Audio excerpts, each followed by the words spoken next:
আসসালামু আলাইকুম। আপনাদেরকে আজকে দেখাবো আমার ছাদ বাগানের প্যাশন ফ্রুট গাছ। প্যাশন ফ্রুট গাছ শেড ট্রি হিসেবেও বলা হয়। প্রচুর ছায়া হয়, প্রচুর ডালপালা এর গজায় এবং পাতা কম করে, যে কারণে এটা ছায়াযুক্ত করে রাখে আপনার ছাদকে এবং ছাদ ঠান্ডা থাকে। এই গাছ আমি লাগিয়েছি একটি 30 লিটার বালতিতে।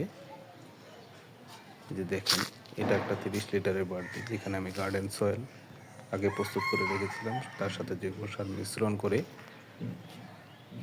এই গাছটা লাগিয়ে দিয়েছি। গাছটির বয়স 6 মাস। এই 6 মাসের মধ্যেই আমার ফলন চলে এসেছে এবং এটার কম বেশি সারা বছরই ফলন আসে এবং ফলটি টক মিষ্টি স্বাদের। এই গাছের রোগবালাই খুবই কম।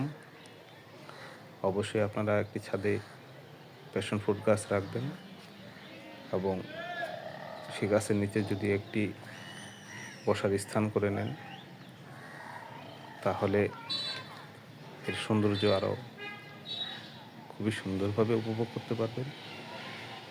আর এই ভিডিওটি ভালো লাগলে সাবস্ক্রাইব করবেন। আসসালামু আলাইকুম।